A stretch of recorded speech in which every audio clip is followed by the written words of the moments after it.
Europe 1, 6h26, en ce 8 décembre 2015. Aujourd'hui dans l'histoire, notre voyage quotidien dans le temps avec le capitaine Ferrand. Bonjour Franck. Bonjour à tous les deux. Alors à quel 8 décembre allons-nous ? Le 8 décembre 1965, il y a 50 ans tout juste, Thomas, c'est le jour de la clôture du concile de modernisation de la religion catholique appelé Concile Vatican II.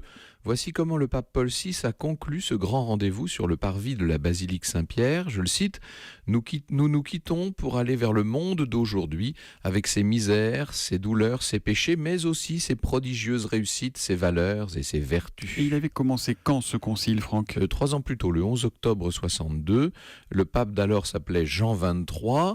Élu en 1958, il avait été choisi justement pour mener à bien cette réforme de fond. On avait perçu Jean XXIII comme un pape de transition, eh bien il aura été le pontife de l'aggiornamento.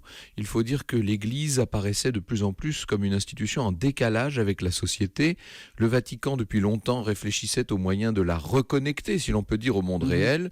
Et au tournant des années 60, l'Église revoit donc en profondeur son organisation, sa position à l'égard du monde moderne et tout simplement son rapport aux fidèles. Bon, mais concrètement, Franck, qu'est-ce qu'a changé Vatican II ? D'abord, le quotidien des fidèles qui n'entendront plus la messe en latin et verront les prêtres officier de face, plus ou moins au milieu de l'assemblée. L'Église s'ouvre aussi au concept nouveau pour elle de la liberté religieuse. Elle se met à prôner le dialogue avec les autres religions. Elle ne se considère plus, si vous voulez, comme supérieure aux autres, mais elle fait preuve d'humilité. C'est sans doute là la véritable révolution de Vatican II et sa faiblesse aux yeux des plus critiques.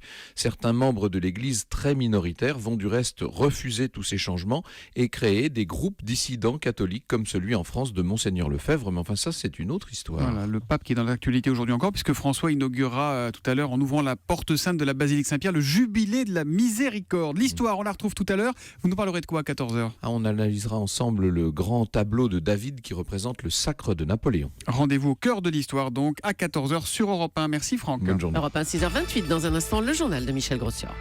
Essayez de comprendre d'où l'on vient pour savoir où l'on va. Il y a du nouveau.